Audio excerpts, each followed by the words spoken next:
28, 2025 to order. Pledge allegiance. To the flag of the United States of America and to the republic for which it stands, one nation, under God, indivisible, with liberty and justice for all. Okay, Mrs. Thompson.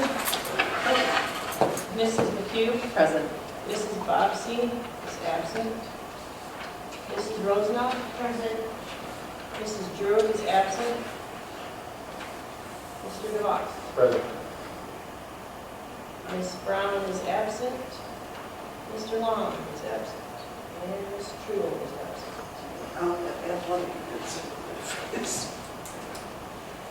Okay, we have the election of vice president, and this is a position that when Marty resigned his position, vice president moved up to chair, and now we need to elect a vice president.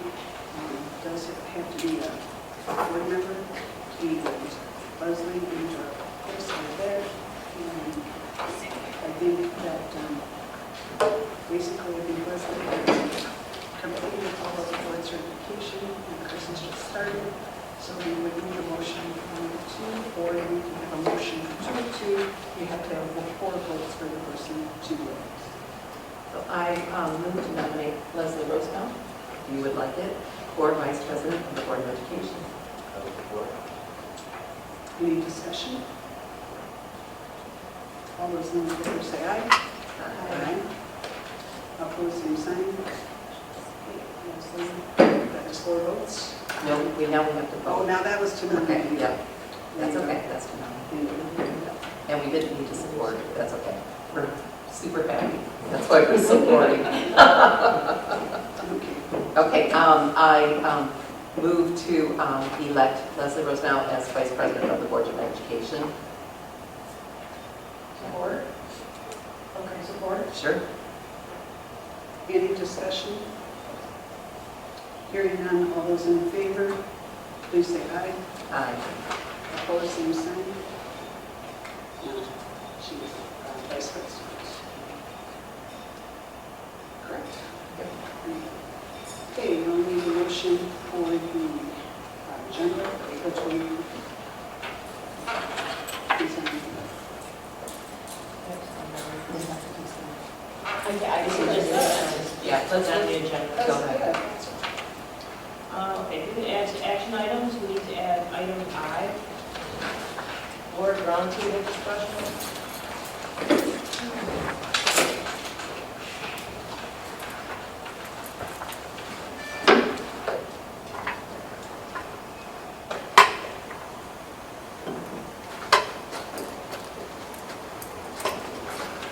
And item J, communication practices for the board.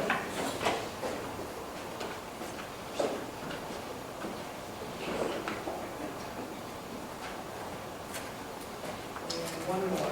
K, varsity baseball staff. Varsity baseball coaching staff, transporting student athletes.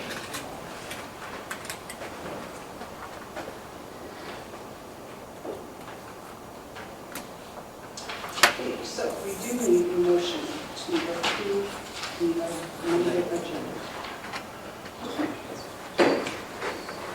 I move to support the amended agenda for the April 28, 2025 regular meeting as presented. Support. Motion and support, any discussion? She's probably going to read everything that that Amanda does.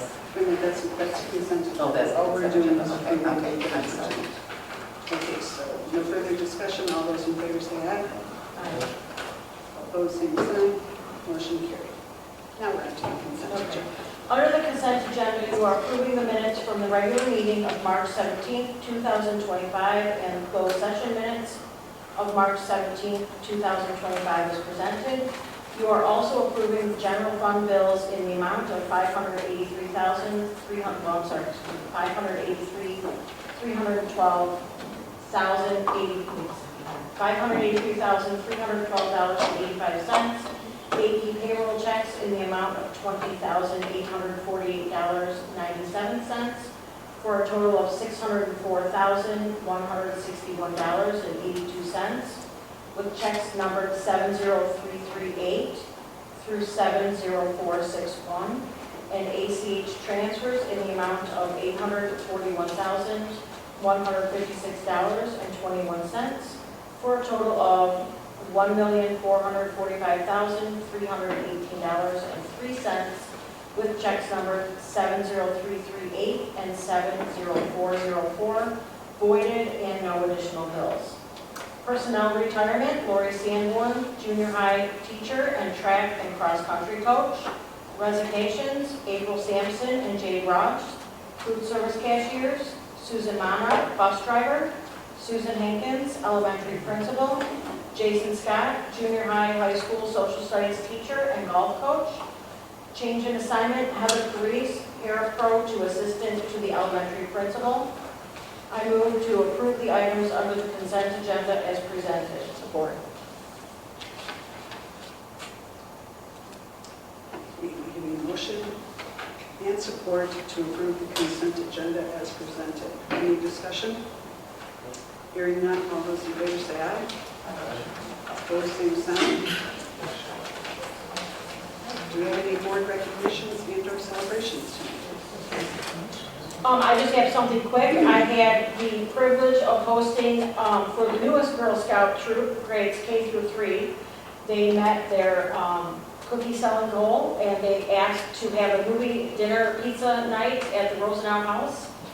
And all 13 girls and their leaders came over, and we had a pizza picnic. We had a concession stand, movie night, and a pajama party dance-off at the end of the evening. It was great fun. I thoroughly enjoyed getting to know these young ladies. It was a lot of fun. So kudos to them for meeting their first cookie goal. It's hard selling Girl Scout cookies when it's 20 degrees outside, isn't it? So that was fun. That's awesome. Anything else? I didn't know she won the dance competition. Did you win that? I did not. I think Natalie might have stole the show when she did the Cotton Eye Joe. She taught them I have video to show. All right, so, Ms. Starchich, how are you doing tonight? All right, so we have the St. Clair County Reset Budget 25-26, and Jean will be presenting that. I want to thank you all for having us here at your meeting this month. As you know, this is the time of year where the law requires that the RESA publish its initial budget and deliver it to the local districts.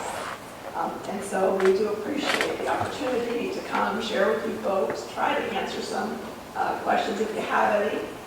But generally, this is really a bird's eye view of our budget. We don't go typically line by line with you folks, but I just wanted to let you know how much we appreciate the opportunity to think about to partner and to work with our local districts and to work on behalf of our students, parents, and families of St. Clair County.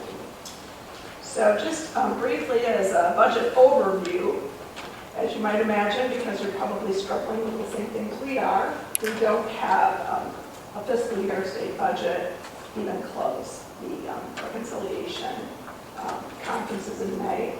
So we're hopeful that shortly after that conference, we might get some indication. In the last 2 years, we've gotten a little spoiled. We've had the budgets by July 1st. Those of us old enough to recall the bad old days, October 1st was always a hope. So we're hanging in there and hoping that we can see some of the things funded by the state that have been priorities for you folks as well as us. We've had a pretty conservative, we've projected a pretty conservative budget, pretty flat. I mean, there's some things we can't ignore. Health insurance costs and things like that are going up. We already have been put on notice on those things, which I think you probably have as well. But we're trying fairly hard to maintain our services as well as those things that most impact kids as steady as we can. I've got some good news to share about that. But I think you know that we are made up of really 3 funds. intermediate school districts in the state of Michigan are charged with keeping 3 very separate funds. Local districts don't have that requirement. You have to keep track of things, certainly, but we're mandated by law to keep very separate and segregated funds.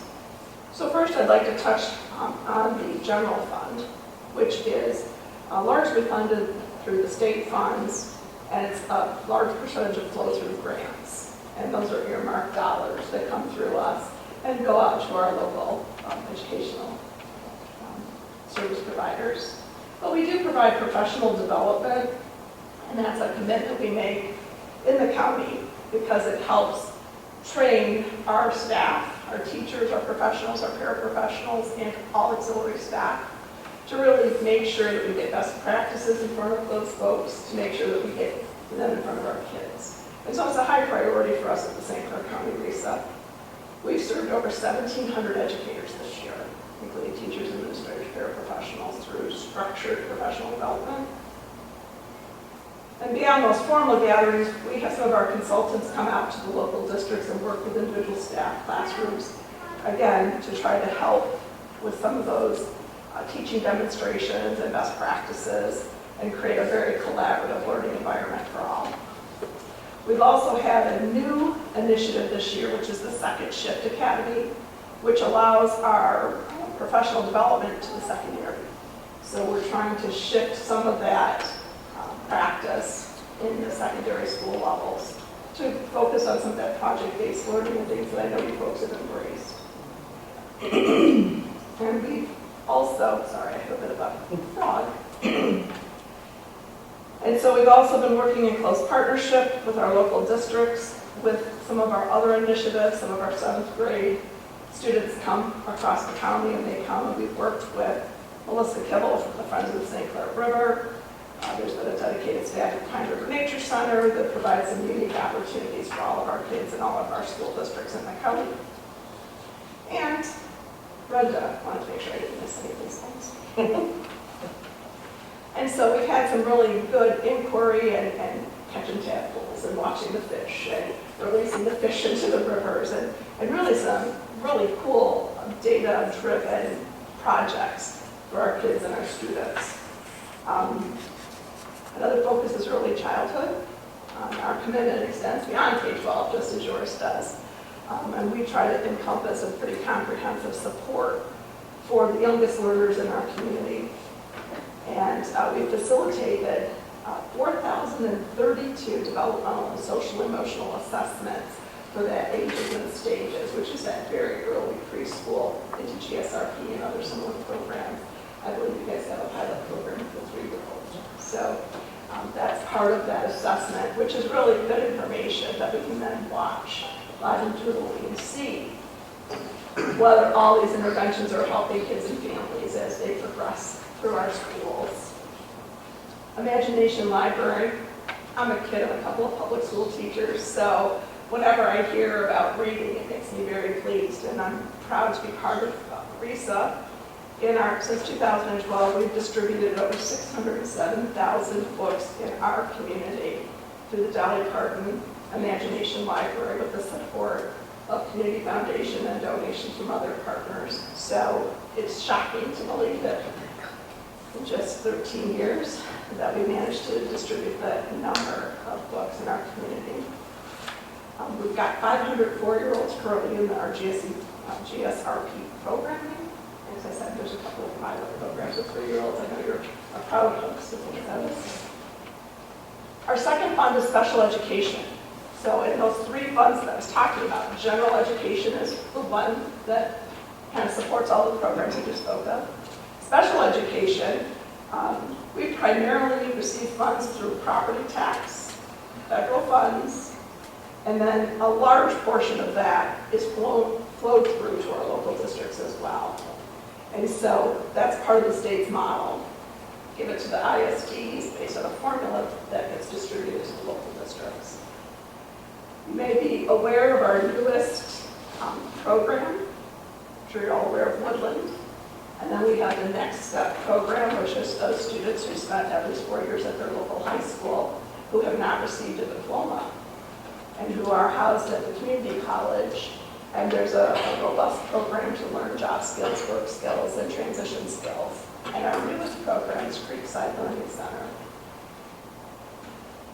And this is a place where our most vulnerable students, our emotionally impaired students, high behavior, a fair amount of trauma, mental illness, all kind of goes into those students that attend Creekside. Many of you might be familiar with our behavior specialists that have come in and provided support over the years. This is a next step or next part of that continuum of service. And so we've seen a concerning trend with increasing numbers of children, typically our kids, and they're struggling with intense emotional and behavioral challenges. There's lots of trauma, mental health, mental illness, and they've also been diagnosed and certified as emotionally impaired students.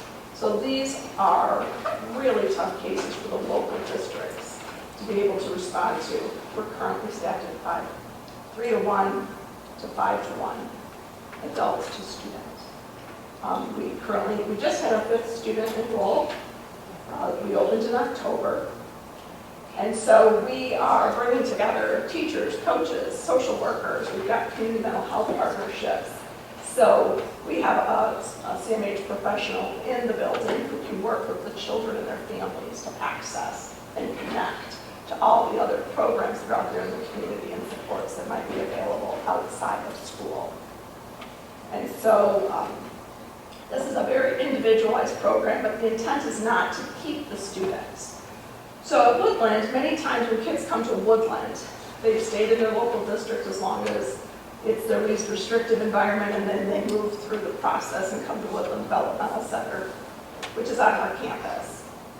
And a situation involving emotionally impaired students and some of these high-flying or high-needs kids, what our plan is and what we've been working through the model for the last 2 years is we want to bring the students in, work a plan.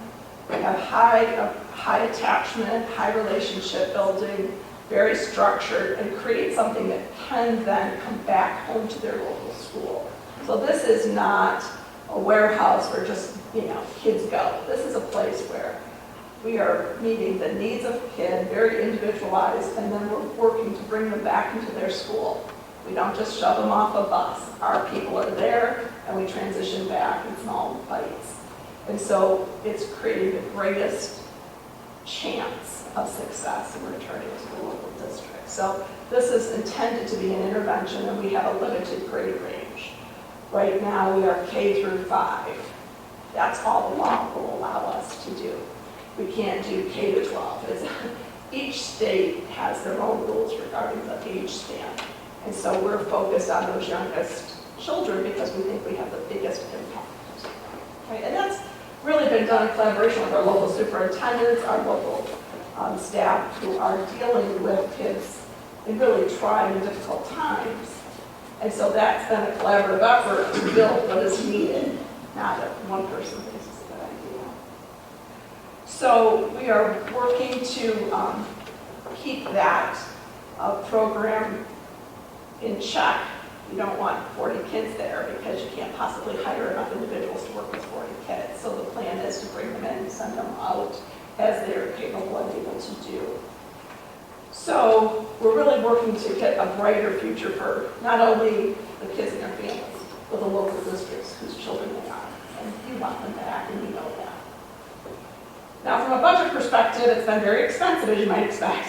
But we had committed to holding harmless the local districts this year and last year while we engaged in the modifying of the building, hiring highly professional and trained staff with lots of experience. We had said that we were going to have PA 18 funds help support that this year, but Brenda Tesla knows what a stress that would be for the local districts. So you're going to be held harmless again this year. So you won't be this next year. Okay. So 25, 26. Yes, I can't believe we're in 25, 26, but that's correct. And then our third fund is the CTE or career technical work. And so that's the education that kids get at what used to be called the Skills Center, now called Tech, But that's almost a misnomer because we have hundreds of kids in our county that go into less than class size and are working in work-based experiences in local businesses. And so it's not just what's at Tech, but throughout our community where kids have we have partnership agreements and they're allowed to build skills and create some opportunities for future work. And I know you know this, but this past week or so, we had the USA Skills competition, and you must be very proud of your 2 medalists. You're in automotive technology. Brian Hunter is the advisor and teacher. You had a student, Zachary Chisholm, an 11th grader, win a bronze medal, so congratulations, something to be proud of. And also a gold medal for Lucas, is it Bowman? And he's a 12th grader here at Memphis High School, and his was earned in metal machining. So that's pretty darn exciting, and I believe Lucas gets to go to nationals, correct? So, and because we know that we're always trying to find those creative ways to find places for students, giving them as many opportunities and real life opportunities as possible, we're pretty thrilled to offer some CTE additional programs. So that means more slots, which means more kids from Memphis will benefit from those programs. So we have been able to partner with AIS, and we will be able to offer both AM and PM heavy equipment program and diesel with the students. So there'll be 24 in each session, morning and afternoon, so that should open up some spots for your district, as it does for the other districts. We're very pleased to have extra spots. And we're also working to create a lawn public safety program. It's also going to be a tech program or a RISA run program paid for by RISA. But in that particular instance, it's going to be housed at Woodrow Wilson Elementary. For those of you familiar with Port Huron, the back half of Woodrow Wilson is not fully used. And in front of Woodrow Wilson, I call it in front of, it's off the time, is a new fire department. They just built a new fire station. And so in that program, we're pretty darn excited because if they have their first year of the program, they get a comprehensive overview of legal and public safety topics, including 911 dispatching operations. They learn fundamental legal concepts, law enforcement principles. And so if they only serve 1 year in that program, they're still eligible to receive entry-level jobs as a 911 operator or dispatcher. And then if they decide to stay year 2, then they will focus specifically on firefighting. And then they will get that certification, and with the proximity of that fire department on the front side of that Woodrow Wilson School, it will be very easy for kids to get back and forth and to be able to use the equipment that the new fire hall has. So it's an opportunity for our kids, including your kids, to have that as another option. And so we want to stress that this, although law enforcement doesn't allow you to start at 18, there are students who are 18 who will be able to complete the course requirements, can sit for the licensing exams, and they can begin the firefighting credentials. So you can be firefighting at 18. Law enforcement, you have to be 21 and have gone to the cadet, or I'm sorry, you have to have gone to the academy, which is a different additional step that we can't offer in high school. But it gives them some entry-level jobs and some really good opportunities in our community because naturally everyone's looking into human services areas, and this is a wonderful opportunity for so many kids. So ultimately why I'm here, and I talked a lot now, but I want you to know that we appreciate that we're all interconnected. We're interdependent and reliant, and those relationships that we build with our local districts are paramount for the success of all the kids in St. Clair County. And we take it very seriously, and we are very appreciative of the opportunity to expand CTE programs and really to serve in the ways that I've described, because we think that that economy of scale, especially for small districts, you get a huge benefit by having a robust ISD. Some of the bigger districts, they can do it themselves, or they can. But we know that the smaller districts are the ones that really benefit from this model in our state. So we really appreciate the opportunity to continue to collaborate with you folks. And I can try to answer any questions you might have about the budget. I brought And this was the one that Brenda sent out, we all received Yes. last week for review. Yes, so it's for your review. You folks will ultimately vote to approve or disapprove of the budget. But yes, you have got the document in your hands. I have a question. As far as the, I hate to say the word fee, but the amount that we pay RISA, Yes. is the formula based on student population in our district? It is, okay. Now, unfortunately, as we know, in Michigan, the student population has shrunk. Right. So the fixed costs associated with the state of Michigan, for example, when they have a school aid fund, if there's 100 kids versus 10,000 kids, obviously if you only have 100 kids and you're financing education in Michigan, you give them a lot more money per kid, where when there's fewer kids, or when there's more kids, you give fewer dollars per kid. Some of the licensing and fees like that associated with like the internet and educational programming and things like that, those are license fees that are based on per pupil formula, but there are certain givens, okay? So the first, let's say 10,000 students in St. Clair County, there would be a flat rate for us. Let's say to have a server large enough, or to have multiple servers, or whatever. So that would be divided among 10,000, but the better formula for everybody is you pay less if you have fewer kids. We don't divide it by some. Okay.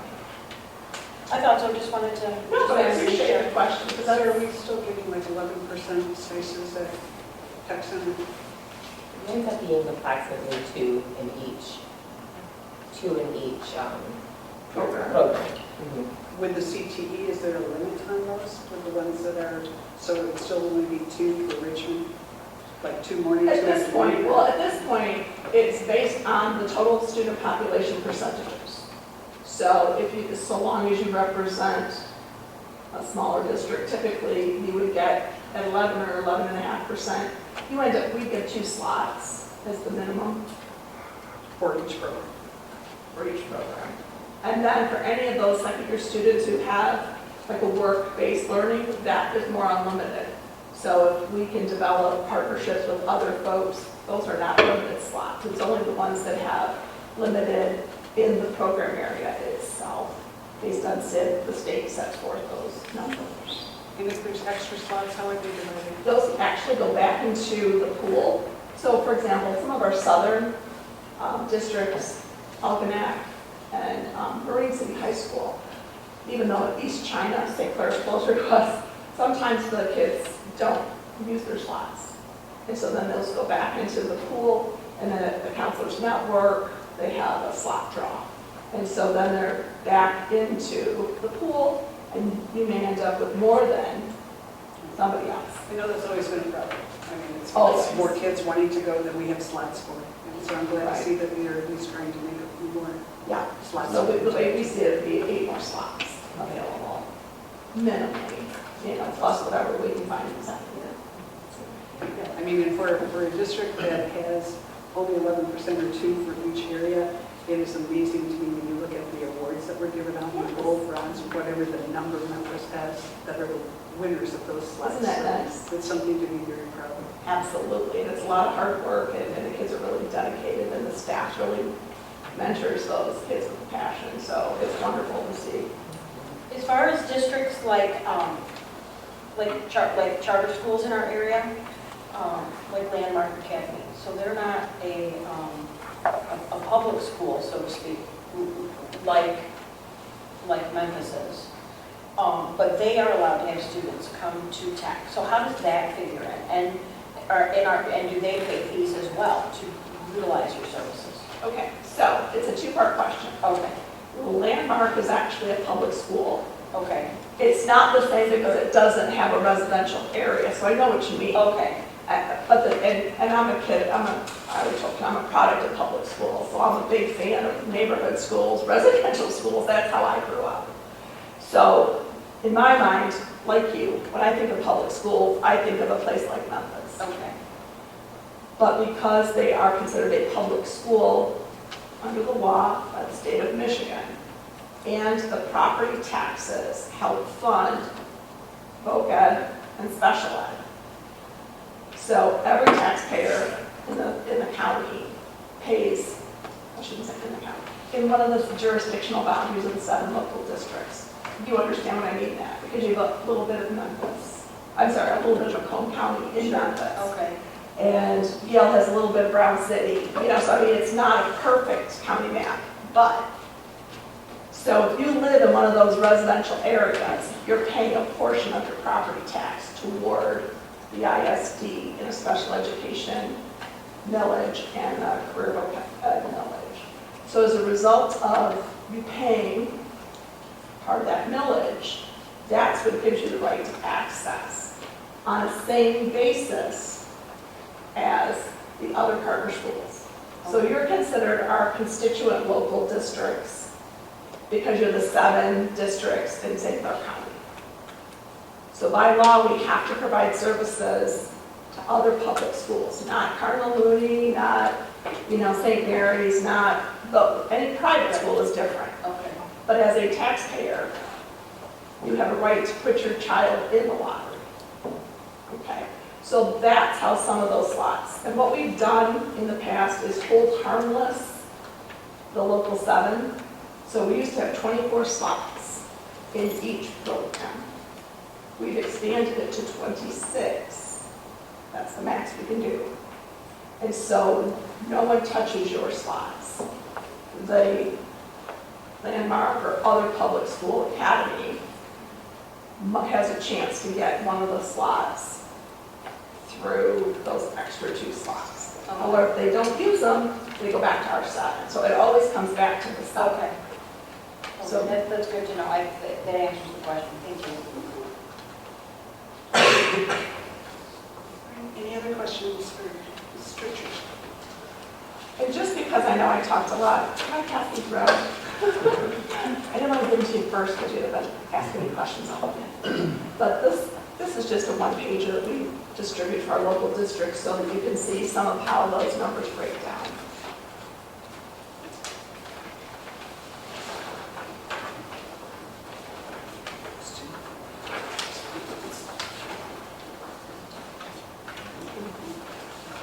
Thank you very much for having us. So we do have to request a motion for supporting the recess to go further. I move to approve the RESA 2025-26 proposed general fund budget, special education budget, and career and technical education budget as presented. Support? Any other discussion? Questions? Hearing none, all those in favor say aye. Aye. Opposed, same sign. Motion carried. And we're now back. Thank you so much. Thanks for coming. And you won't be me. Do you have to go to any others tonight? Not tonight, no, and Brenda does send her regrets. She is in Washington DC Okay. right now. We'll let her off the hook because I don't think she came last year either. So I She think never comes. Yeah, she always has something going on, you know. She did come out here one night. One time she did come, but yeah, she has, but yeah, no. We're still going to give her a hard time. Well, you can, she's fine. No, she and our special ed director, Dina Tuchek, had to go to DC because there's some meeting scheduled to confirm that they're not going to touch Okay. Title I and Medicaid or Medicare, not sure. Okay. Thank you so much. Thank you. Thank you. On to reports. So, Josh, you start.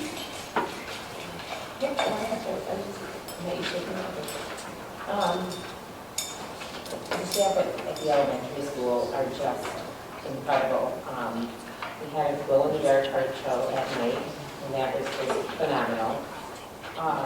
Beautiful means going on, which is a huge undertaking, and it's just a wonderful program to see the confidence in these girls growing. Step is underway, and which means that anybody who is a support personnel, like an instructional coach, SS, special education teacher, resource room, is doing small group testing with either their caseload students or students who have identified as a need. So they pretty much are in small group testing all day, every day. And that the testing is going absolutely amazing. Could not be happier with how that is going. We had Nancy come out with the Lions Club to do an Arbor Day celebration. The children were presented, the third graders were presented with this evening. And I believe a book is being donated to the library, so that was wonderful. And then All about trees. all about trees, right? And then we've got Teacher Appreciation Week in full swing. It's always my favorite, when I was principal, it was my favorite week of the year. I would start planning for Teacher Appreciation Week the Saturday after Teacher Appreciation Week ended. So it's just such a fun time, and so we've got a lot going on with that, and we're very, very grateful for our MEPC, who's also going to be supporting staff. So that's wonderful. But that's it. We did have the Love on a Leash come out, and little Teddy was super, super, super sweet with all the kids, so that was wonderful. He seems to know exactly who to go to, like without even, I don't know if he does it here. It's like incredible. He just goes over, and I'll be a picture I saw him, hey goodness, you need a hug today. Or, oh goodness. How often do we get that? Once a month, and is it just elementary 1 month, or is it? It's twice a month. Oh, it's twice a month. Oh, good. So it's both. Okay, good. Good. That's good. That's one day age. Okay. So this is wonderful. It was the first time that she sent me photos, so I wanted to include it because it was just so sweet. I'm glad to hear the bike rodeo is coming back. Yes, and we do have that coming back. That'll be on Thursday, and I was speaking with Kevin we had a different meeting today for something else, and there's some really cute things that they've planned. So like on this path behind the school, this little bike path, they're putting out sponges, and those are their kids are being told they're rocks. So if they go over them, it's like a vault or whatever.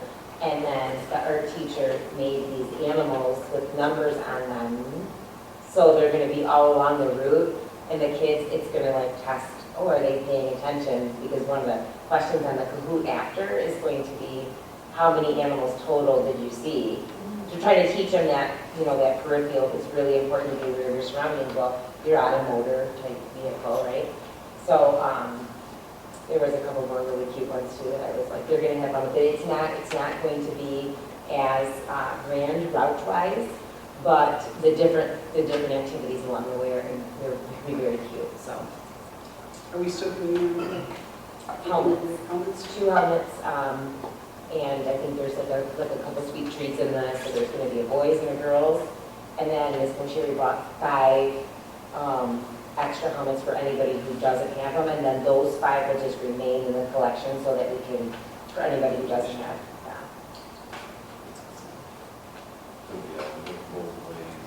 Yeah. Is your truck one of the? Yes, but I did. Okay, how close are you going to be to my truck? I mean, there's going to be some helps. There's going to be some helps.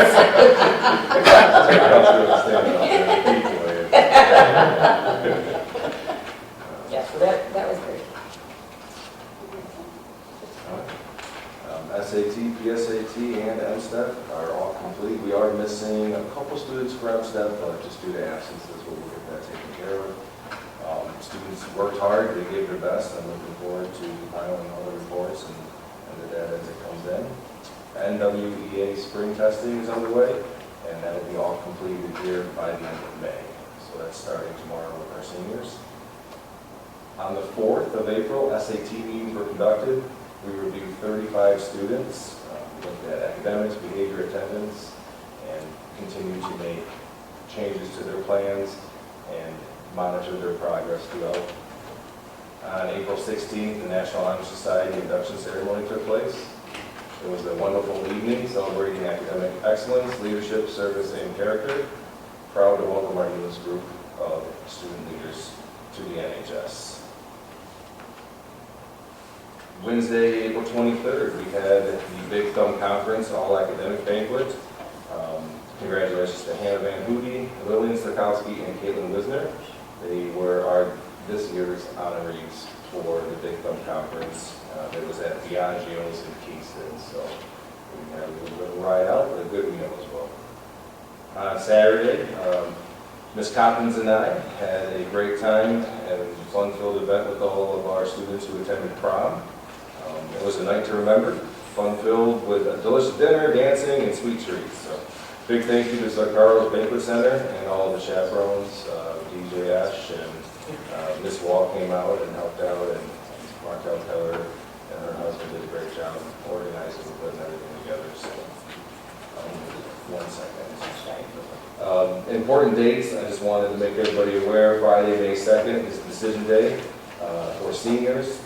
Friday, May 9th is the senior walkthrough. We kind of added the junior senior building to start, and then we make our way to the elementary building.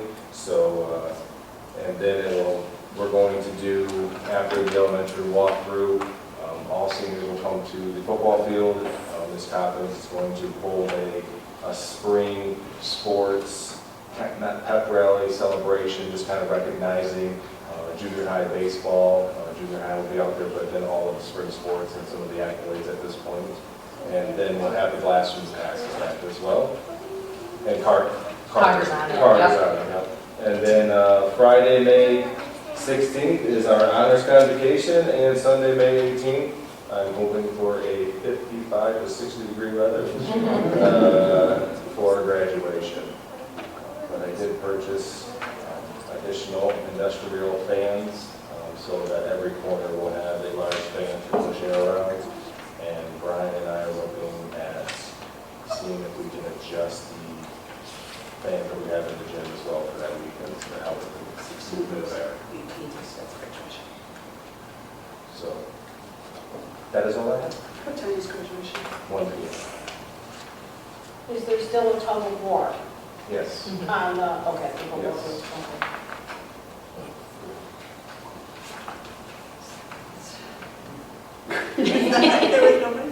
Go ahead. Positive referrals, they're starting to pick back up. There was a slow little pause there right before spring break and after, so we're at 63 total. I know it makes your day, make those calls too.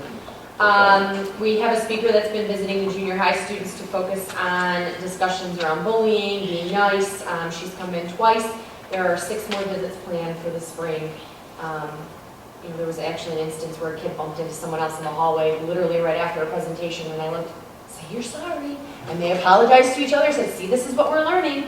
So anyway, we're focusing on junior high students to advocate and work through conflicts by themselves through peer mediation. Third quarter PBIS is this Wednesday. We're doing ice cream Sundays and some time outside for the junior high students. Ice cream Sundays for high school as well. On March 19th, 22 students in grades 8 through 11 attended a sportsmanship summer with the other Big Thumb Conference schools. There were 2 sessions. We went to the Mayville High School one. They focused on sportsmanship, leadership, and community for our sports teams. Our group represented Memphis really well, and they brought back a lot of items that they want to address with our sports teams. So, spring sports are well underway. Our new junior high softball and baseball programs are undefeated. Our varsity baseball team, I think, is 6-2. 6-2, yeah. And they're at one right now. They're at one right now, correct. Which they said, just asking one of the players, that happens to be related to me. He said that they're going into this one and they're 0-4. So we should have a pretty good chance. So they're up in Vassar. Yeah. So. Yeah, girls are supposed to play tonight, but Vassar, their choir was in New York City, and they got the dates wrong, so they canceled the softball game. But one of the things we're struggling with is dogs on the facilities, especially the baseball field. So we've reminded all of our families. We're going to probably put something out for community members. I know it's posted, but I know one of our coaches got into it with someone in the community about walking their dog and leaving their business in the middle of home plate where the kids play. So it's just something that we're going to lock some extra gates in that area, especially with hosting districts coming up. There's been some issues with parking at softball. We've sent reminders out to our families and the opponents that there's no parking on Pratt Road. There was some ticketing going on at a game right before Easter break. So reminding everybody to, you know, it's a little bit of a walk, but, you know, it's spring, the weather's nicer now. So one of the big things that I shared before is we are hosting both the baseball and soccer districts. A little bit of an undertaking, but now that we have the details, working with the boosters and Mike and our coaches, we're going to host 8 games between soccer and baseball over a 1-week period. We do get the gate receipts for all of that, but we also incur the expenses. So those are the tentative dates. We do the draw for baseball tomorrow via Zoom. Soccer is automatic draw at the state level because they're power seeded based on their records. So we've got a list of things, and you'll be hearing way more after tomorrow, so we'll know more details. And then football schedule set for the fall. We have homecoming, all those dates set. That will be posted here pretty soon. And the football is planning a victory day for students and adults with special needs on September 6th with the cheerleaders and possibly the band. So a big community event. It'll be the Saturday right after our first game, our first home game. So a lot of focus there. So. We still have handicap parking though. Yes. Closer to the fields. Yes, but I know the other night when there was both a baseball and softball game, the handicap filled up like super quick. So I don't know if that's closer to the baseball field, to be honest, but one of the things we're concerned about is the baseball on Saturday, having 3 games on Saturday and how the parking is going to be. So I have walked through with Mike and Kevin to just see if it's going to be, if it's dry enough, can we park on the grass, can we map it out? The football coaches have already said they're going to run parking so they can flag people and handle all the parking. The biggest concern I have though is all the ticketing has to be done through the online, what's that called? GoFan. So securing. Can we talk to the city about that problem and allow for a 1-day only permit? I don't think for baseball it's closer though. I mean, I don't know. So we're still trying to work out those details. We thought about leaving that handicap spot for the officials and staff that are going to be working concessions and doing everything, and then making sure that we have all of this full parking. So we're working through some of the logistics of it. Because I know that is a big concern, because there's a lot of grandparents that do that, and it would concern me that you're putting officials that are running around and doing things and staff members that are capable of walking back there and not having parking for handicaps. But we kind of figured out the distance. That spot to the baseball field is just about the same distance as the baseball field is to the parking back here. Because it's baseball, not softball. For softball, yeah, it's way closer, but it's not that much. So we're working on logistics, like Kevin, we were talking about encouraging for handicap drop-off, but then having spots reserved for them to then go and park. That's cool. But grass area would be just for anybody. So, yeah, we know that there's going to be quite a bit of handicapped grandparents coming for 3 games. Can we offer some sort of shuttle? I mean, maybe everyone has a lot, not everyone. Mm-hmm. There's a lot of side-by-sides and a lot of golf carts. There's a lot of, I would think, community members or other sports teams that might want to help with some sort of, parking off-site and drop off right by the field. And we had kind of talked about allowing to drive on that drive to drop off, but then you're dealing with cars and people walking on the drive when you didn't want to do that. So that would be terrible. That would be, yeah, we looked at that. We walked it quite a bit. So that is on the list as a possibility. It's just making sure that we have enough volunteers that are consistent for that. So, Thanks for looking at that. oh yeah, it's a long list. Thank you. And Adam did say he was with the baseball team when Vassar sent out all the information, and anybody could call in and ask questions. So with his report, and the rest of you in there. I can update on the students. Okay. The students, so Carter's working with Ms. Coppins to plan the festivities for May 9th. And Izzy and Morgan are together working on a presentation to present the position for Board of Education representative to the current sophomores. So they're going to finish that up and then probably touch base with either one of you two on how to present that to the current 10th graders. And then we can put out an essay and go forward from there. So that's what we're going to do. I have a couple, I have a report. I had a couple meetings that I attended. On April 9th, I attended the executive council meeting with the school boards over at RISA. And we went through, we had already been, we had each been given 18 scholarships to review, and we came all back together and put them together, and Memphis was one of them chosen, so that's good to know. We had, actually, we chose to award 5 instead of the 4 that we had kind of slated, and so one will be awarded to Memphis, 1 to Marysville, 1 to East China, 1 to Port Huron, and 1 to Yale, and they're all $1,000 scholarships. So that'll be presented at the May, I think it's the May 16th, that's when the different ones, so. And I don't know if I'm supposed to say the name yet, so it's like, so I'll keep quiet on that. And then also there was a Zoom meeting, we were supposed to have a general membership, not very many people signed up, it's the time of year, I think too, and so on April 22nd, there was a general membership Zoom meeting, and there was 29 participants throughout our county of the boards, and there was some RISA ones. But Jennifer Smith from, she gave a Lansing update on really basically we have, because we have a split, you know, the House is different than the Senate, there's nothing getting accomplished, unfortunately. And I think what right now the most important thing is they would love to have an honest, balanced school aid budget by July 1st. So I don't know if that will happen. We also had another member of the, member of the MASB. He went through some Open Meetings Act compliance and stuff, so he gave a lot of update on that, so to make sure that we're in compliance with that. And then we also had RISA updates, and that's when also they presented the 2 new offerings for tech. So that was very well received. So that's it's always good to hear and new things that we can offer to our kids. So that's what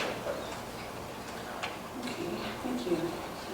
That's all the reports. We did have from Peyton for the board scholarships, and she had asked for everybody by Friday, May 2nd Yes. to get their picks, so fine. are we reminded that? Yes. Laura, could you kind of send out a reminder to tomorrow so that the rest of them are remembering that that's May 2nd? May 2nd, Friday. And then she will tell you the reports.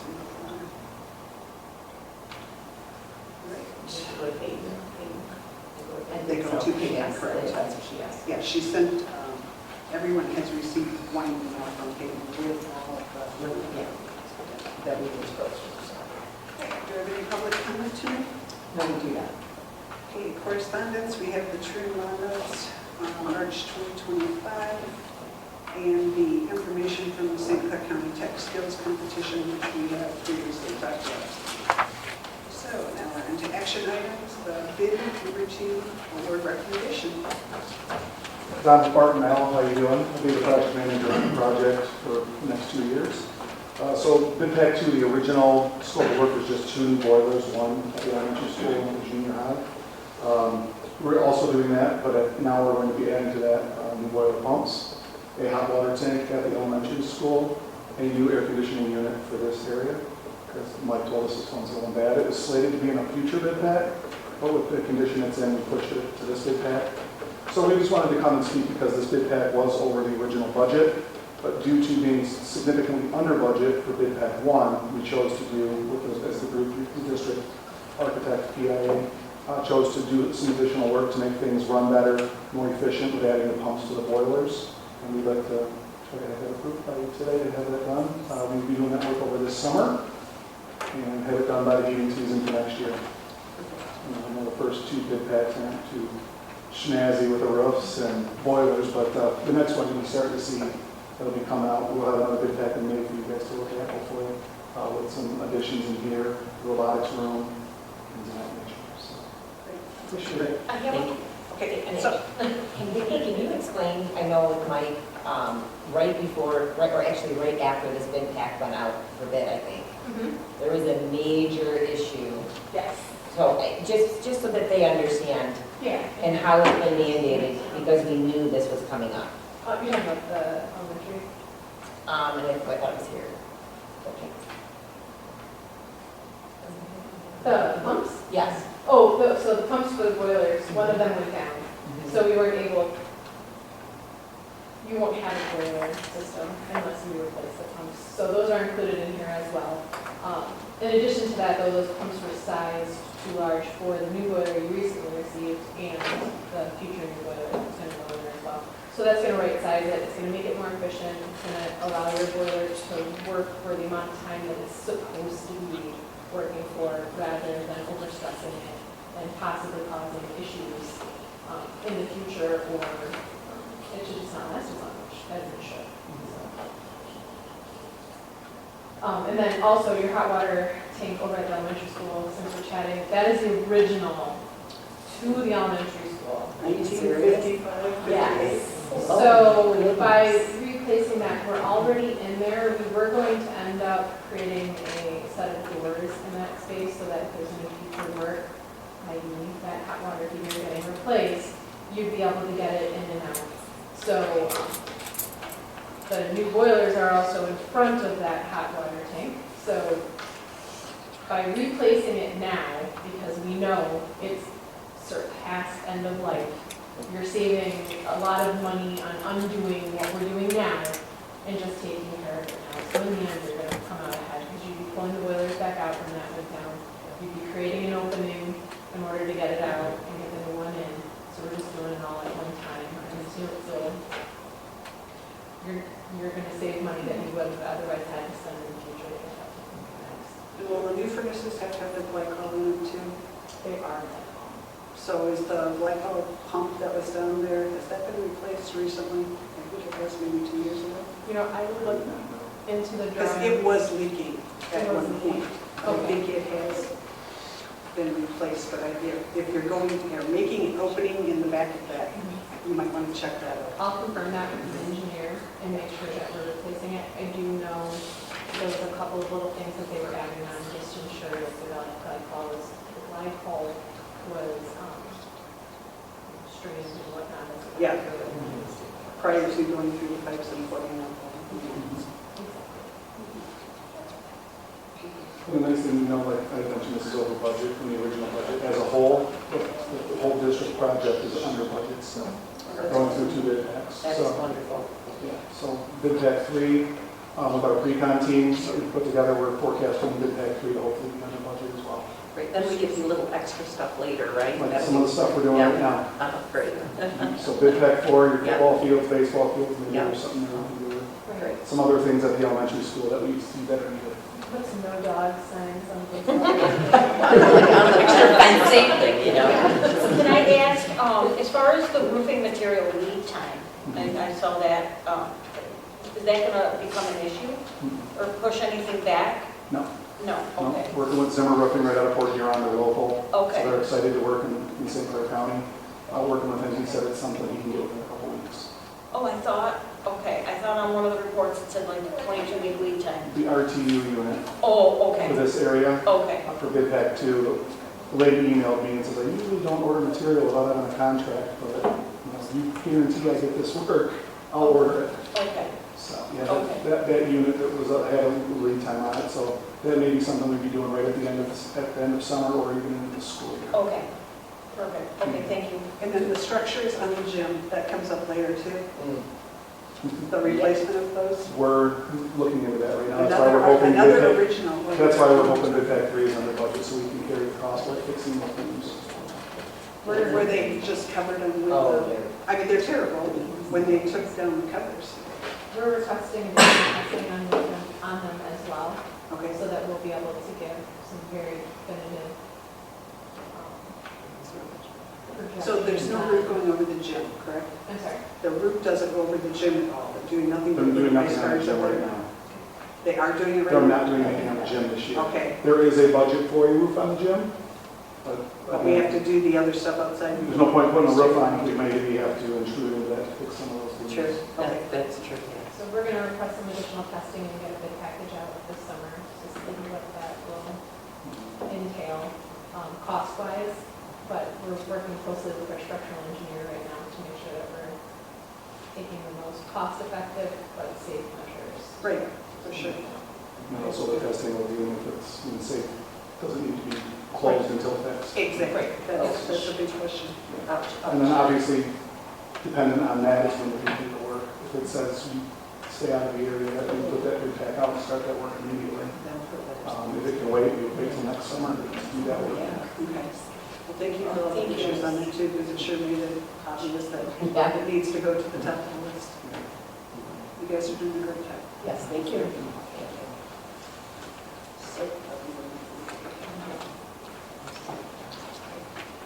It's a word.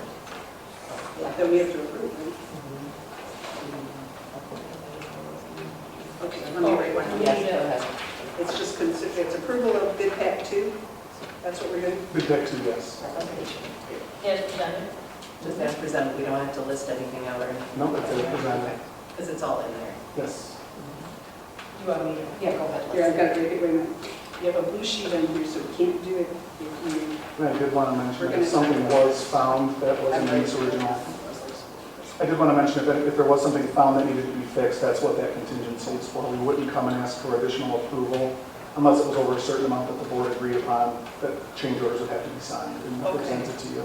And there's always, in renovations, there's always something found. You might find some valves that are bad, Sure. you know, $1,500, we'll just get a change order, and that's what that contingency is for. We don't have to come and ask you for additional funds.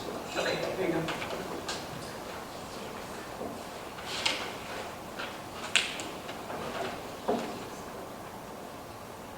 I move to approve bid pack 2, awards presentation as presented. Any further discussion? Hearing none, all those in favor say aye. Aye. Opposed, same sign. Motion carried.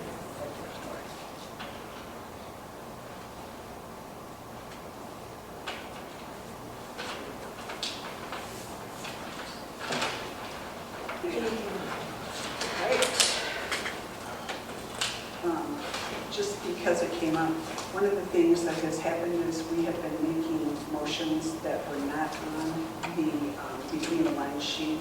And so before we make the motion, she's going to have these blue sheets out on the table so that we're writing it down, reading it exactly from this, so that her wording will be exactly what's said, not a recap of what's said afterwards. Perfect. On scrap paper. So it's on good paper, yes. Yeah, So it's like, okay. yes. Rather than trying to find where we wrote it somewhere. All right. Right, so now we have the liaison contract.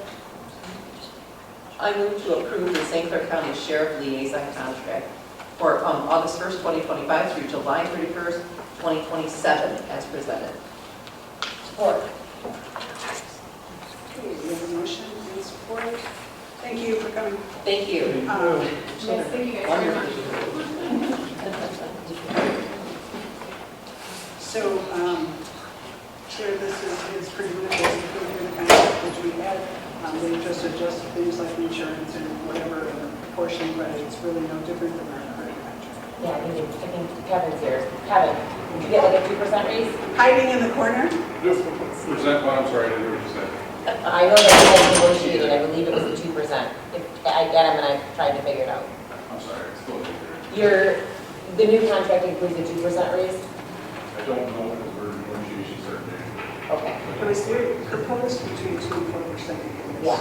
However, It's usually what the schedule for, 2 to 4%. Yeah.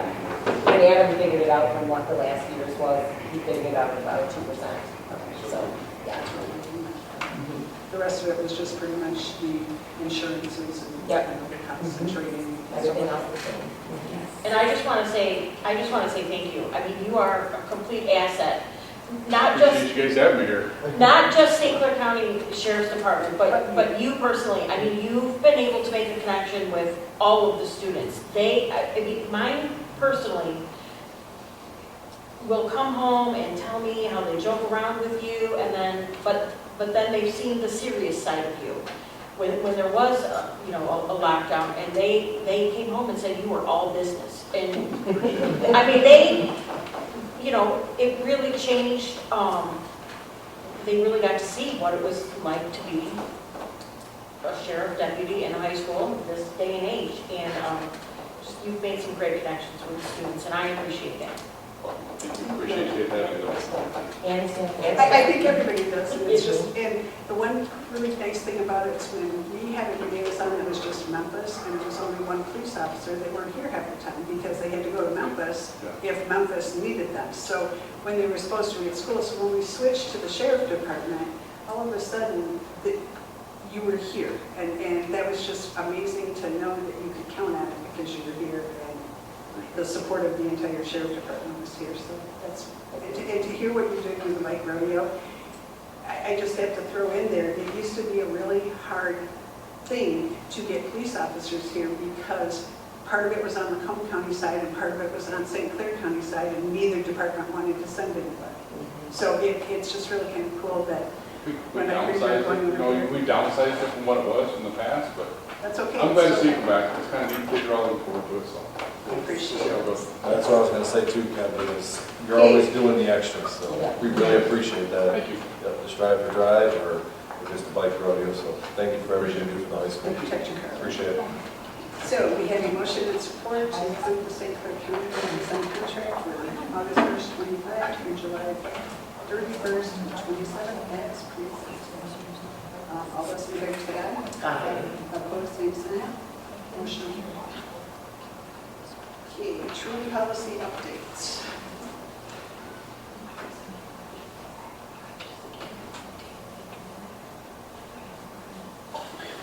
No, computer. Oh, there it goes. Okay. Oh, yeah, I had other ones. It's the polling sector. Woo-hoo.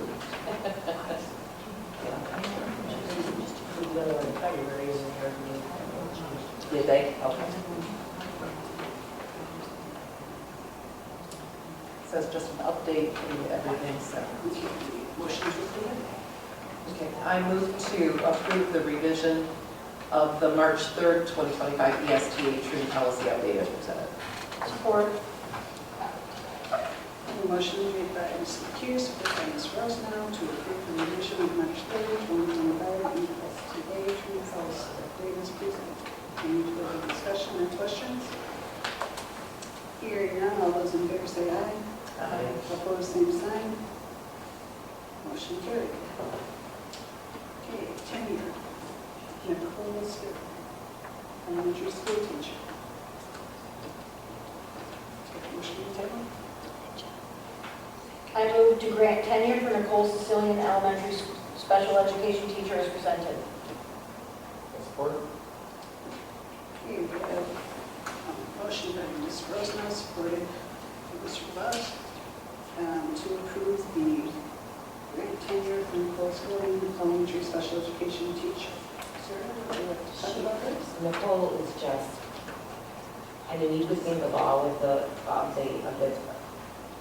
characteristics you would want of a teacher of your child or anybody's child. And she embodies every last one of them. She is so kind, so supportive, so loving, wants only to advocate for her students and help her colleagues, and she is just an absolute delight. I could go on forever about Nicole. She is just so deserving, and she's just, I'm almost at a loss for words because she's just wonderful. She was one of the few staff members that worked for a grant from the Knights of Columbus and received about $800 worth of equipment for her classroom just by taking the time to write for it. And that's not surprising. She's just wonderful. She's here to stay. Yeah. Very well. Wonderful. All right, we have a motion and support. All those in favor say aye. Aye. Opposed, same sign. Motion carried. Okay, biology textbooks for, I'm assuming, senior high. I move to support the approval of purchase for new biology textbooks for the junior senior high school as presented. Support? Motion and support. Motion by Ms. Rosenau, support by Mr. Buzz, to approve the purchase of new biology textbooks. Jesse, what kind of a review was done? So we had Mr. Rowley, Ms. Serafin, and myself come together. We previewed Inspired Biology by McGraw-Hill, and then the Salas Biology, right here. And then run. Mr. Rowley is very familiar with this biology textbook. Every place, that's the same one we have. It's the same one, but with not 2002. Yeah. So a lot of new features. Each chapter has a case study that connects with real-world applications, careers on the case. So each chapter actually applies a career within biology and then introduces that career to students for a path for them as well. A lot of graphics, photos, tables, diagrams, more nonfiction text features to enhance the students' comprehension, chapter review, study guides, test banks. So we looked through every chapter throughout the book, what were the features. I did take your recommendation and reach out, and they provided an additional teacher edition for free. So I have that as well, what they updated. Is it, can students access these online? Yes, there's a 1-year digital that comes with it, but it would have to be purchased. How much would something like that cost to repurchase it? I'd have to look into Oh, that. okay. I didn't. They just offered a free 1-year license Okay. with, well, They might be, kind of put into the. But I think that's something that we can look at as Yeah. we get new books, because we It's digital. we need it. I mean, it just kind of needs to be something we put in the budget. Those books are not, you know, they're heavy.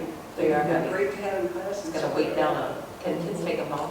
It goes in the backpack and it's like, I think at this, if you were to sign them out, teacher discretion, they have some type of okay. Okay, that's all. procedure in Sure, place okay. for that. But at this point, 70 student copies and 2 teacher copies.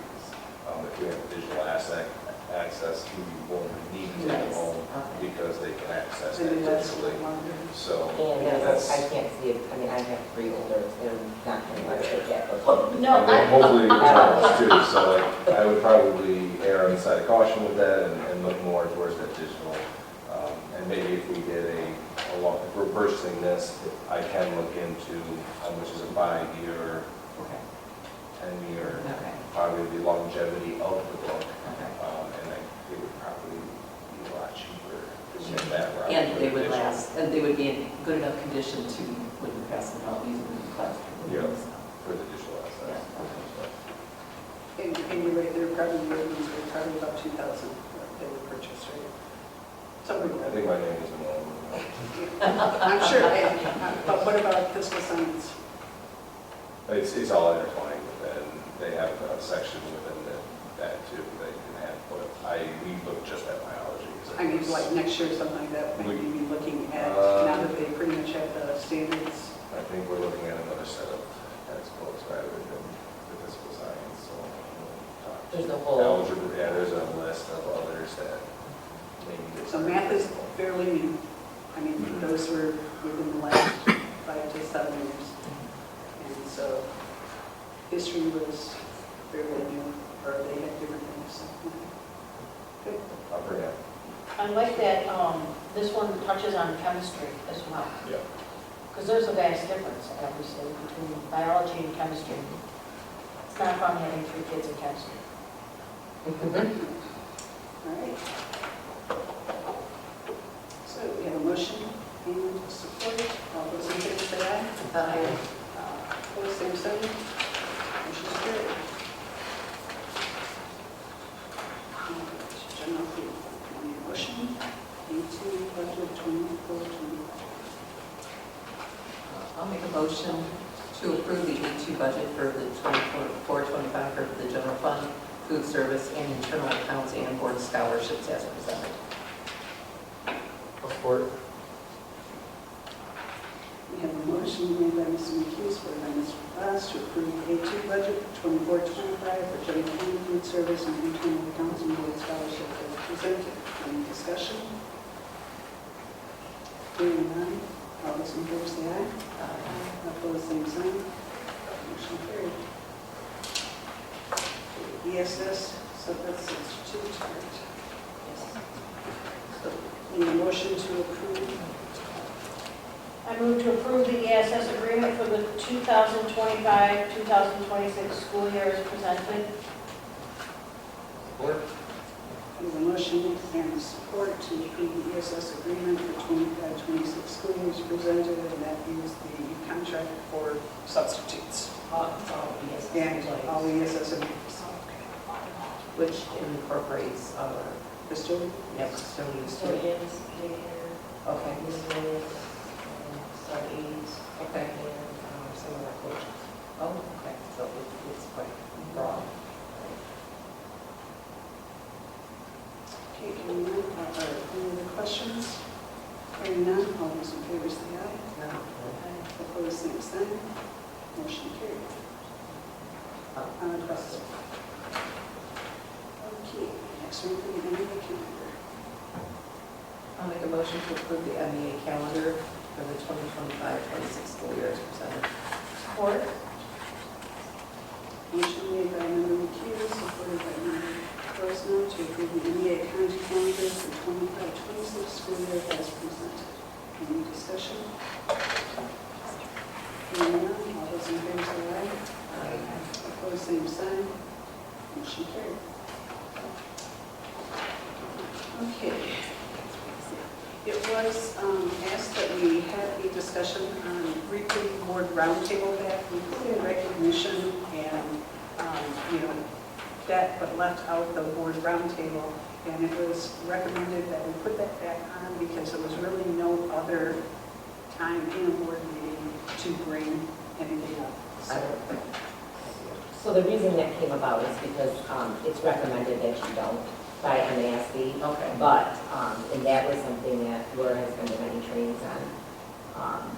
They recommend that it's an actual discussion item. So if somebody wants to have it on, I mean, I'm not telling you guys what to do, I'm just telling you the reason as to why that came about.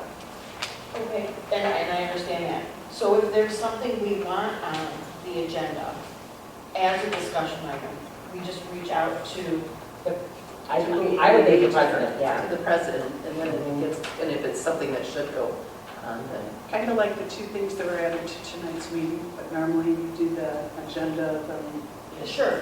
the week You know, before, what Wednesday, Thursday, Thursday. preferably. Yeah, okay. So any items to be added under discussion by, let's just say Wednesday before the board meeting, the following Monday. And then that way we get to, and can be added as any discussion. I did like the round table. Yeah, I liked to be able to just, and some of the things weren't that noteworthy, they were just like, but they weren't all just necessarily recognition. They Yeah. were kind of like just a, but if MASB doesn't recommend it, I guess we There should. was a go. couple of different things that they found had caused an issue. Okay. Would we be allowed, if we were to reestablish the board roundtable, to set parameters for what can be discussed at or brought up? And I just, it's nice sometimes when someone has an idea and they just want to throw it out there and then you think about it. As opposed to, if I had an idea and I brought it and asked for it to be put on the agenda, it's the first time people are reading it on Friday, but they might not really understand the depth of what I want to bring to the board. And then they're hearing about it the first, they're hearing about it at our meeting and then it just kind of. I think one of the other reasons that it was taken off, though, is that the public has the right to view an agenda prior to a meeting, and that if we don't have it on as a discussion prior to that meeting, and then it becomes a discussion or a recommendation, then we have not made the public aware of something that's being discussed by the board. Okay. That's the only Okay. that Robert's makes sense. Rules of Order Yeah. violation that we would have at that point if we Yeah. did that. So I think as long as Laura's making it very easy for us to put a discussion item on, and what the topic was, that fulfills that part of it. Okay. Do you have any information to go with it that can be shared with the board to read or review prior to, so? And it can just be a general discussion. I mean, Sure. there's sometimes that things come up and you just want to say, I think this would benefit Memphis schools, what about this? And I've seen just, I talked to us about not having like a section for discussion. I've always said it's set up as a board concern. Generally, a board concern. I was here for a sporting event, I see there's a sink that runs in the bathroom. We asked them to look at that. And to have an agenda item for that, would be kind of like, okay, I mean, we can. It's not necessarily an action item, but it's more of a board concern. And I think, and I'm going to answer that one just a little, a while back, about a week, it was when I was on, so I don't know how, they were talking about why would we wait for a month if you go someplace and there's a concern, that it would be just as easy to let Sarah know, hey, I was here for a basketball game last night, there's a leaking sink in the bathroom, instead of waiting for it. And so they figured that concerns would be better given sooner rather than later if it's a concern. So we can do whatever, whatever it's not. I just know that those were some of the reasons why they didn't do that. But you're right, other boards do have board concerns on Yeah, it. but if there's something that needs to add, we didn't get a week before, or weekend before, we can always add it just before. In the consent, you're right, we can do it. Yep. And I think this just ties in with the next action item as well, like talking about our communication preferences and,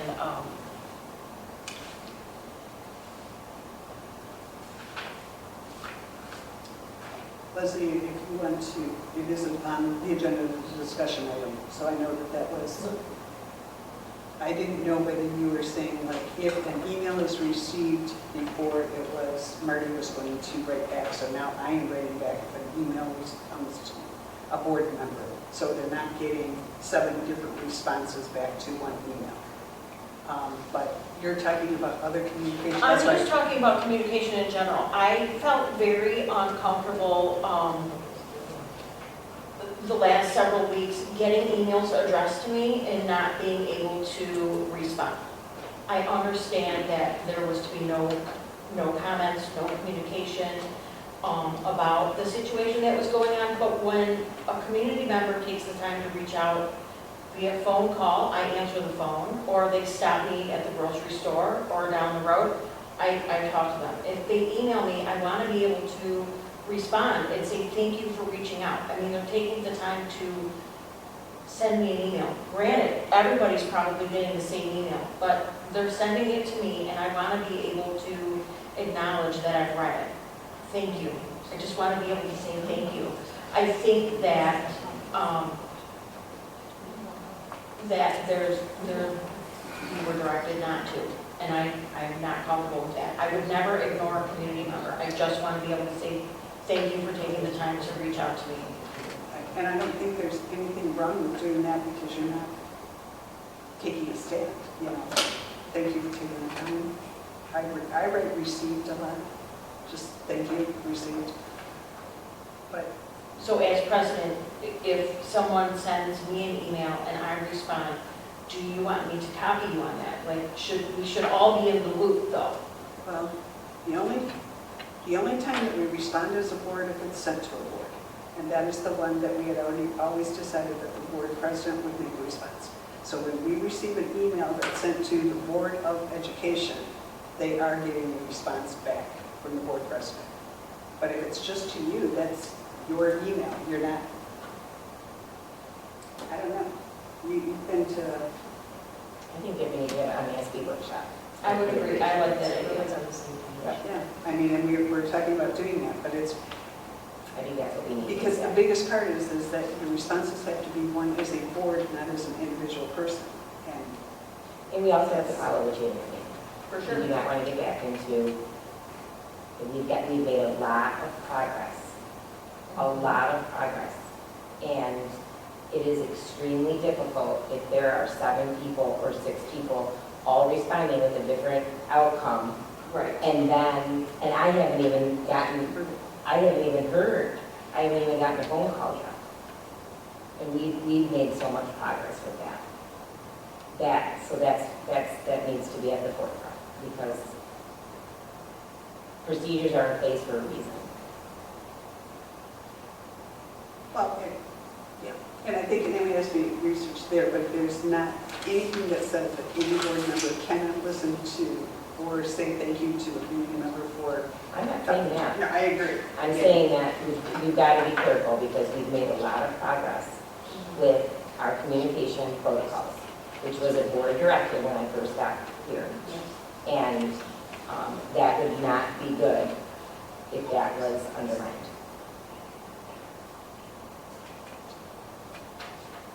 You know, Marty's response was always, the board speaks through its policies and minutes. Thank you for reaching out. The board speaks through its policies and minutes. Because if you can't, if individual people are reaching out, you are a 7-member board, I mean, when it's ideal, right? Not right now. But as your decisions and your responses are as a board, not as individuals. Right, and typically he would note at the bottom of that, the board has been BCC'd in order to prevent open communication, open meeting violation. But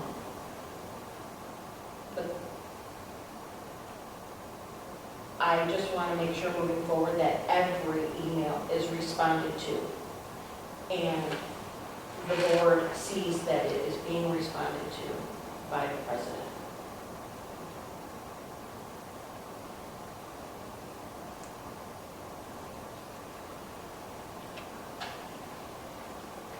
And I think that MASB, whatever can help to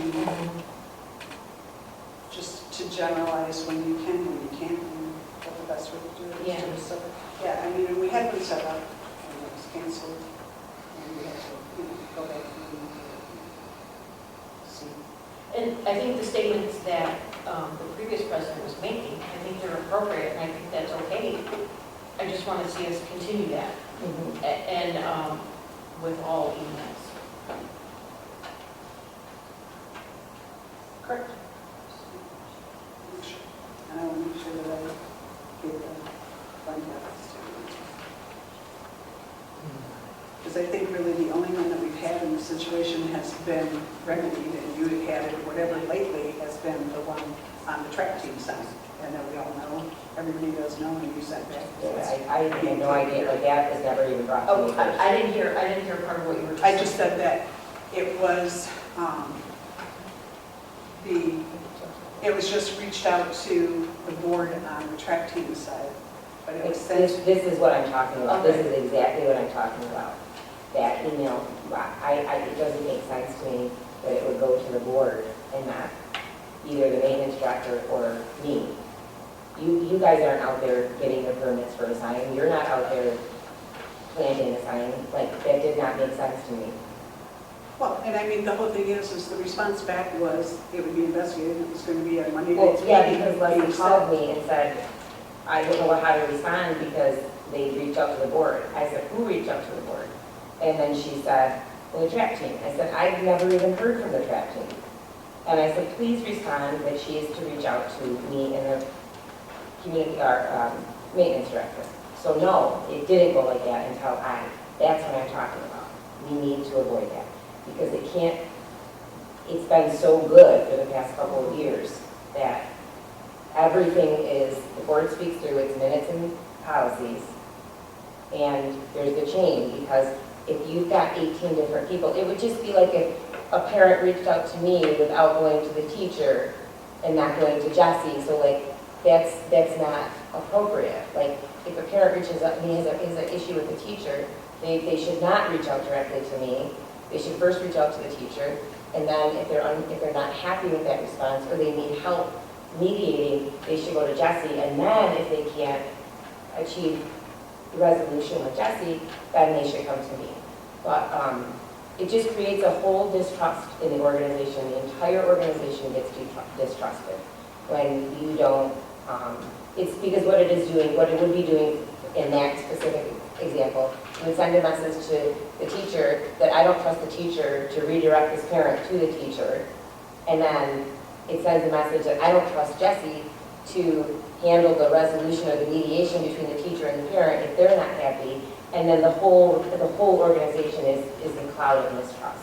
And that's what has been worked really, really hard for the past couple of years. So that was shocking to me, that email went. I'd never seen a board putting up a sign on the side of the road before. Mike and I were the people that built that, made that sign, designed that sign, ordered that sign, paid for that sign, presented that sign. So why would that email not come So you to? guys will set up the MASB training. Right? I mean, do you guys set it up? Laura does. All right. Varsity, Hang on, I have one Okay. more thing. Can we start using the microphones again? Thank you. Sorry. Okay. I have a hard time hearing, and I find that I do have a voice that projects, but sometimes when I get nervous, I'm a little quieter, and I'm struggling. I struggled at the last meeting to hear some of the community members, and I know that this is a small space, but I think it would be helpful if we started using the I don't microphones. even know, I've never used Do we it. have any? I've never seen microphones. So we have microphones. They were purchased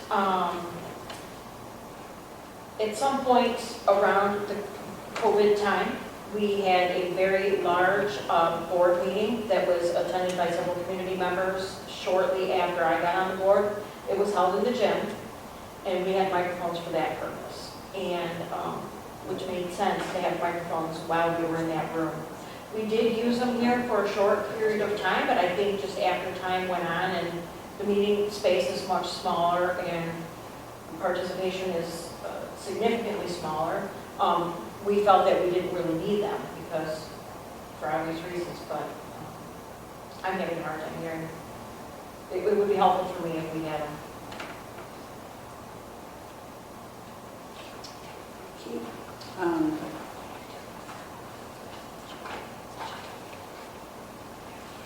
Varsity baseball staff coaching,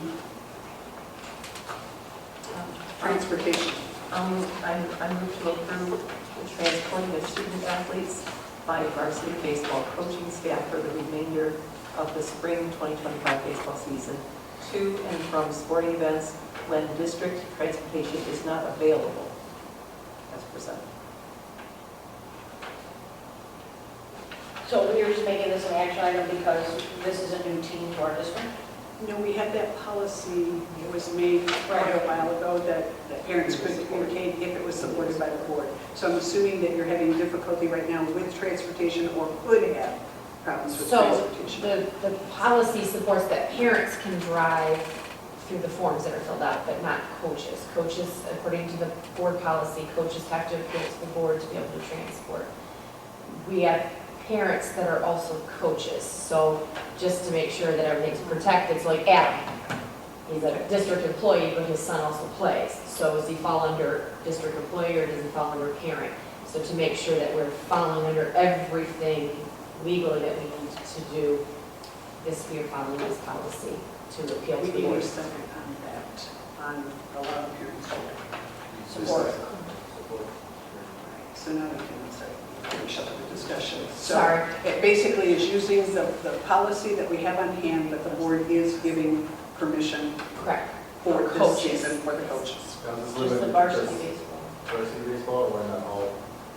Each sport has to be approved by the policy that we made for parents driving or coaches driving, and it just has to be brought to the board, and the board has to be aware of doing it. So right now, we're just asking for, That's the only one that's asking. Okay. Everyone else seems like they have enough parent drivers that the coaches do not. It's only when there's a driver who's a staff member. It's not a parent drive. It's like, if a staff member wants to drive, Right. this is an additional step that has to happen. So he's the only one that's asked. so we have a motion made by Ms. McHugh, supported by Ms. Rosenbaum, to approve the transportation of student athletes by varsity baseball coaching staff for the remainder of the spring 2025 baseball season to and from sporting events. All those in favor say aye. Aye. Opposed, same sign. Motion carried. And we have no reason for closed session. We can go to, Superintendent. oh, I'm sorry. Okay, I have a couple of things. I did want to share, and I'll try to speak up, that as you are aware, and this is corrected also with the help of Jennifer Starner, our attorney, in light of some things that have been going on that maybe people don't know. At a previous meeting, the former board president shared that members of the board and myself have received threats. Specific to that, I have been working with separate, not affiliated with the school, I'm my own personal attorney. And I have learned that if threats were to come out, as have been, each person here on this board table has the ability to contact their cell phone provider, and your cell phone provider will be able to get you actual transcripts. So those threats that we have been receiving, I urge you to contact your own provider because they are able to do that.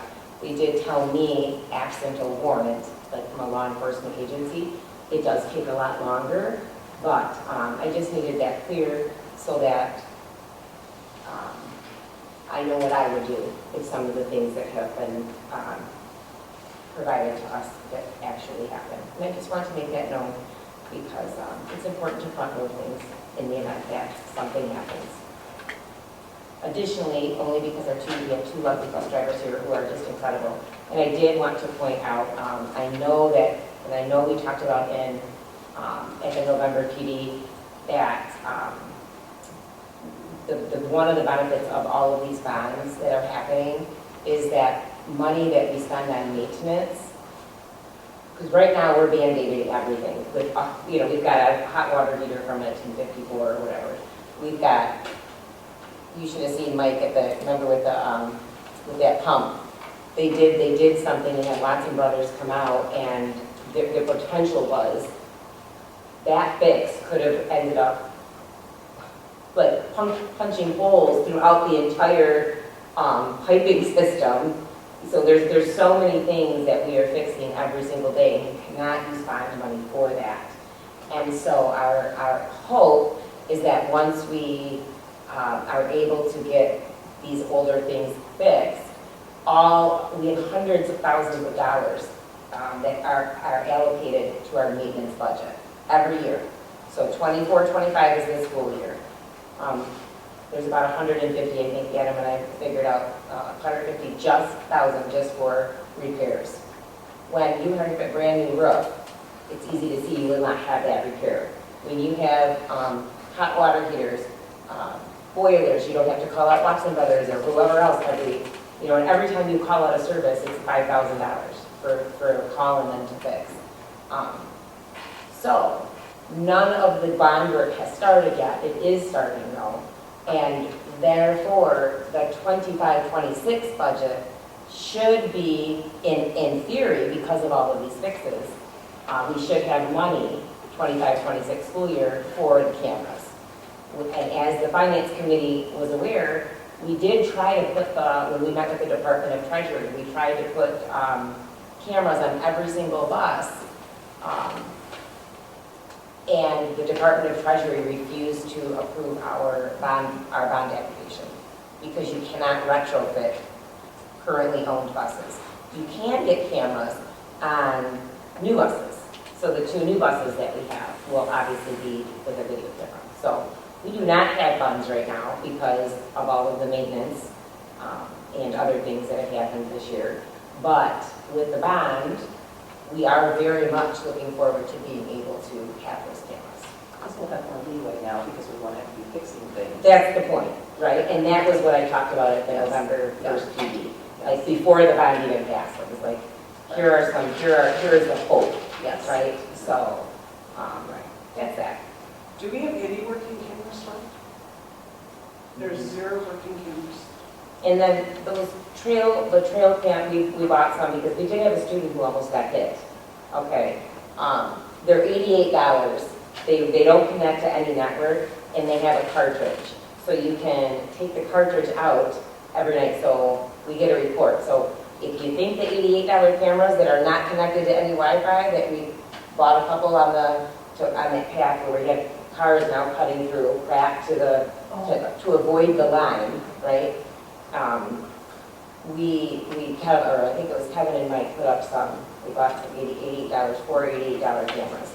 but there's no network, there's no Wi-Fi. It's literally got like a storage unit that you take out. So if we were to get a report from somebody who almost got hit, which is what happens, we could take that out, download it and see, right? But it's not like it doesn't hook up to our camera system.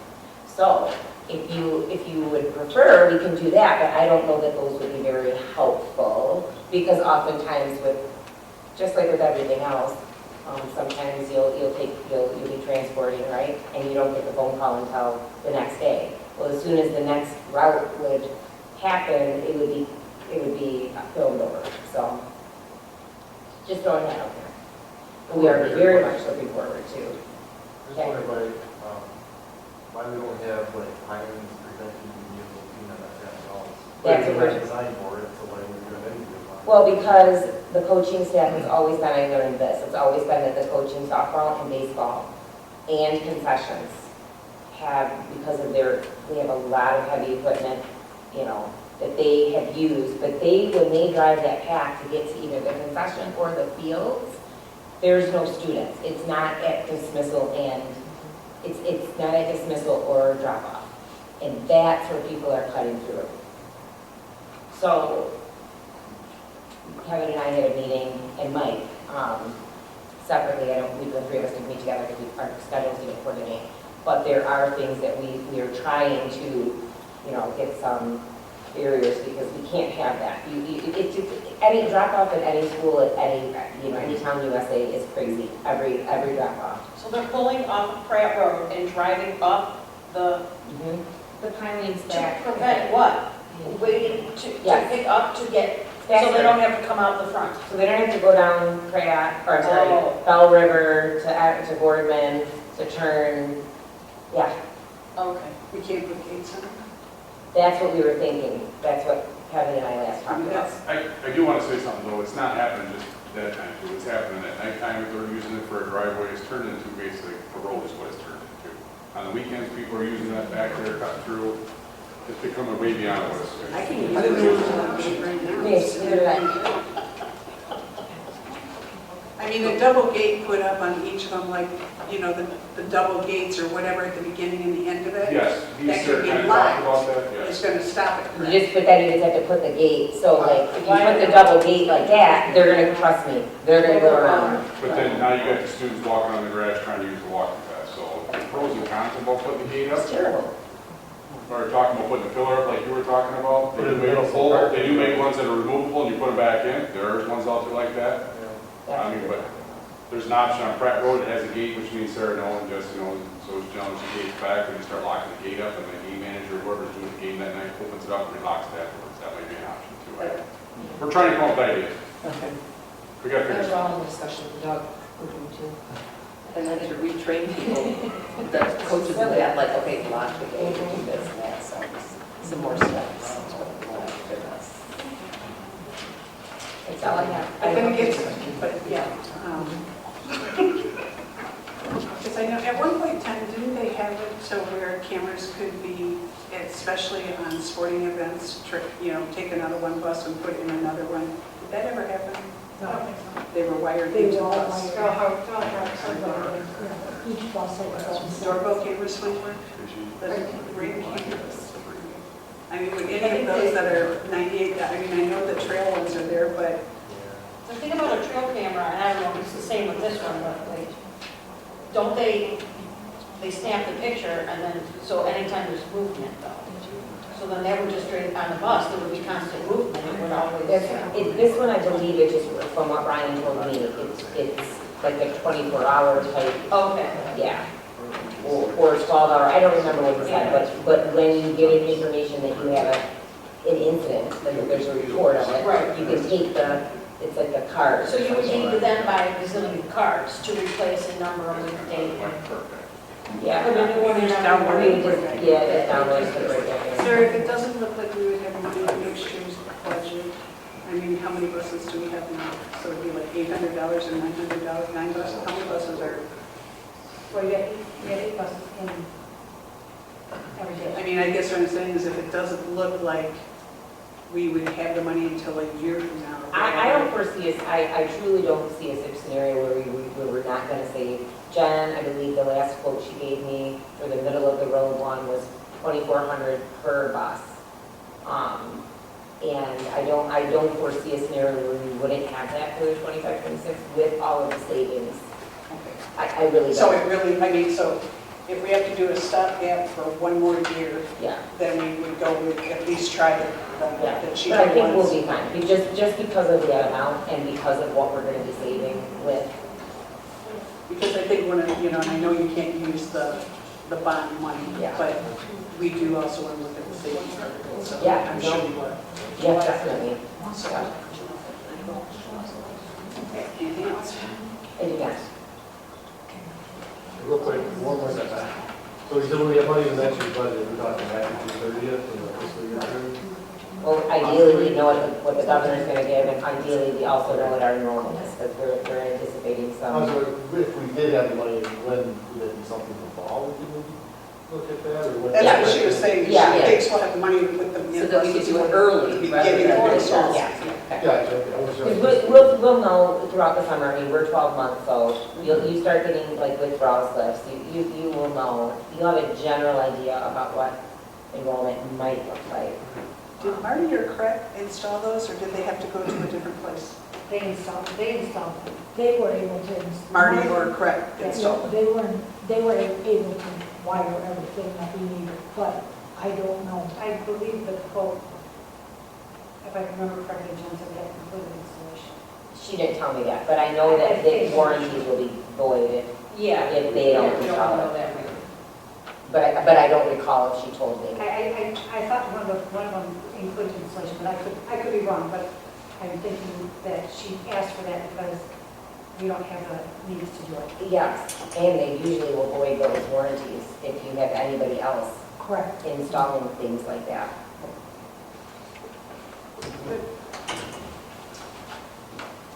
Right, and then the last thing, Sarah, is what have you heard on the building board position from Brenda? Yep, Brenda and Jean Sturgis and I have a meeting on Thursday to start that process, to review the outline. So whatever, I'll take notes and whatever I learned from Brenda and Jean, because Brenda wanted Jean there due to the, I guess there's legal components of it as well. So Jean will be there to speak to that. And do we, or should we even think about reposting it at all? No, it'll be just like, she'll work with, like we'll give her people, okay, here's the people that have showed up, or here's the people who've done this. No, I'm just gonna listen to what they tell us on Thursday. But I would like to. Truly, they've been through this before. They've seen Yeah, oh, this before. goodness, yeah. Okay. Motion to adjourn? I move to adjourn the meeting at 7:47. Support.